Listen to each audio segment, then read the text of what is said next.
হে viewers, আসসালামু আলাইকুম। আশা করি আল্লাহর রহমতে সবাই ভালো আছেন। বুটের ডাল এমন একটি উপকরণ যা দিয়ে অনেক ধরনের রেসিপি বানানো যায়, ঝাল মিষ্টি বোথ, আর সবগুলোই অনেক অনেক মজার হয়। যে রেসিপি বানায় না কেন তার জন্য ফার্স্টে বুটের ডালটা ভিজিয়ে রাখতে হবে for a long time. Overnight ভিজিয়ে রাখলে সব থেকে বেস্ট হয়। তারপরে সেটা দিয়ে এরকম ডাল ভুনা করা যায়, যেটা রুটি দিয়ে অনেক মজা লাগে। তো আলু দিয়ে ভুনা করে নিয়েছিলাম, আর এখানে গরম মশলা দিয়ে সেদ্ধ করে নিয়েছি, তারপরে ব্লেন্ডারে ব্লেন্ড করে নিচ্ছি। আমি গরম মশলা আর পানি দিয়ে সেদ্ধ করে নিয়েছি। অনেকেই গরম মশলা আর দুধ দিয়েও সেদ্ধ করে, বাট পানি দিয়ে সেদ্ধ করাটা হচ্ছে ট্রেডিশনাল রেসিপি। ওকে, আর তারপরে একটু দুধ অ্যাড করে আমি ব্লেন্ড করে নিয়েছি, যেহেতু শুকনা ছিল, ব্লেন্ড ভালো মতো হচ্ছিল না। ডাল সেদ্ধ করে ব্লেন্ড করে নেওয়ার পরে এটা রান্না করতে লাগবে চিনি, গুঁড়া দুধ, ঘি, বাদাম। তো প্রথমেই আমি ঘি দিয়ে নিচ্ছি প্যানে।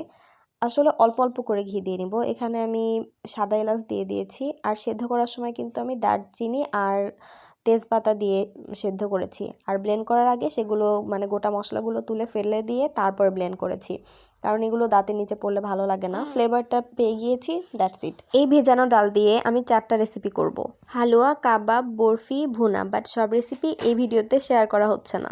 এখানে বেটে রাখা ডাল অ্যাড করে নিচ্ছি। ব্লেন্ড করার সময় প্রয়োজন অনুসারে দুধ অ্যাড করতে হবে। জাল দেওয়া দুধ দিলে বেশি ভালো হয়। তারপরে এটা ব্লেন্ড করা হয়ে গিয়েছে। এখন আমি এরকম কনসিস্টেন্সিতে ভেজে নিচ্ছি ঘি দিয়ে ফার্স্টেই। প্রথমেই সব কিছু অ্যাড না করে নিই, ঘি দিয়ে ভেজে নিলে কাঁচা ফ্লেভারটা চলে যায় আর একটা সুন্দর অ্যারোমা বের হয়। হ্যাঁ, তারপরে এর মধ্যে আমি জাল দিয়ে রাখা দুধ বা যে কোনো দুধ দিয়ে দিলেই হলো, বাট কাঁচা দুধ দিলে কিন্তু ভালো হয় না। বলক না দেওয়া দুধ দিলে টেস্টটা তেমন ভালো হয় না। তো এখানে দুধ অ্যাড করে নিলাম। চিনিটা সবার শেষে আমি দিব। এই তো, এটা সুন্দর করে মিক্স করে নিচ্ছি। তরলটা যতটা সুন্দর মসৃণ হবে, এটা খেতেও তেমন মজা হবে। বাটাটা যদি আধা ভাঙা হয় তাহলে কিন্তু ভালো লাগে না। তো এই তো, তারপরে আমি এখানে চিনি অ্যাড করে নিচ্ছি। আর এরকমভাবে অনবরত নাড়তে হবে, তার কারণ নিচে কিন্তু পোড়া লেগে যেতে পারে। উপরে এরকম তরল থাকলেও নিচে পুড়ে যাওয়ার সম্ভাবনা থাকে, তখন পুরা ফ্লেভারটাই নষ্ট হয়ে যায়। এরকম আমি অনবরত নাড়ছি। এটা হার্ড একটা অংশ, ধৈর্যের একটা অংশ। না নাড়লে কিন্তু ভালো হবে না, দলা পেকে যায় অনেক সময়। তো এরকমভাবে নেড়ে নিতে হবে। আর এর মাঝে আমি সাদা এলাচ দিয়েছিলাম, এটা নিশ্চয়ই ফ্লেভারটা ছড়িয়ে গিয়েছে। আর এলাচ যেন দাঁতের নিচে না পড়ে, তো আমি তুলে নিচ্ছি। তারপর এখানে আমি গুঁড়া দুধটা অ্যাড করলাম। ফার্স্টে তরল দুধ দিয়েছি, আর গুঁড়া দুধটা সবার শেষে দিব, কারণ গুঁড়া দুধ কিন্তু আগে অ্যাড করলে আমার মনে হয় যে নিচে লেগে যায়, ভেজাল লাগে আমার কাছে। সো আমি একদম শেষের দিকে অ্যাড করে নিলাম। আর ফ্লেভারটাও কিন্তু স্ট্রং থাকে শেষের দিকে দিলে। ঘি, গুঁড়া দুধ এই দুইটা একদম শেষের দিকে একটু দিলে ফ্লেভারটা অনেক সুন্দর আসবে।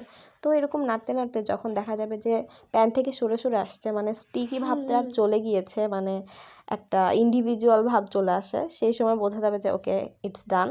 এটা নামিয়ে তখন সার্ভ করতে হবে। যে পাত্রে আমি বরফিটা সেট করতে দিব সেটা আগেই তেল ব্রাশ করে নিতে হবে। তারপরে এখানে এটা দিয়ে দিতে হবে, গরম অবস্থাতেই দিতে হবে, তাছাড়া কিন্তু শক্ত হয়ে যাবে। দেন আর শেপটা ভালো আসবে না, ওরকমই দলা পেকে থাকবে, ওইভাবেই খেতে হবে। বাট টেস্টের কোনো হেরফের হবে না এটার সঙ্গে। হ্যাঁ, এই যে এলাচ তুলে ফেলে দিলাম যাতে দাঁতের নিচে না পড়ে। কিছুক্ষণ পরে আমার ধৈর্য হচ্ছিল না, আমি জাস্ট কেটে নিচ্ছি, নিয়ে এটা ফ্রিজে রাখলে সুন্দর সেট হবে। হ্যাঁ, তো আমি এটা কেটে নিচ্ছি, নিয়ে এর উপর দিয়ে ইচ্ছা অনুযায়ী বাদাম কিশমিশ দিয়ে দিব।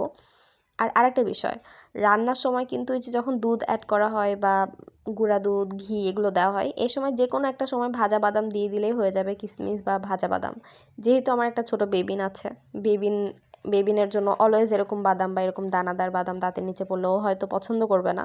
এই জন্য এটা আমি লাস্টেই উপরে দিয়ে ছড়িয়ে দিচ্ছি। হ্যাঁ, বেবিন না থাকলে ভেতরে দিলেও কিন্তু ভেতরে অন্যরকম একটা মজা লাগে যে দাঁতের নিচে বাদাম পড়ে। বাট আমি এটার শেষে জাস্ট সার্ভিংয়ের জন্যই দিয়েছি, আর বেবিন যেন এটা ভালো মতো খেতে পারে প্রপারলি আর কি, ওর কথা চিন্তা করেই এইভাবে দেওয়া।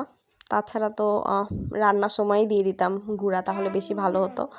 ফ্রিজে রেখে দিলে এটা প্রপারলি সেট হয়ে যায়। এই যে বেবিন এক্সাইটেড। এটা আমার সবচেয়ে পছন্দের barfi. It was so delicious. Thank you viewers for watching. আল্লাহ হাফেজ।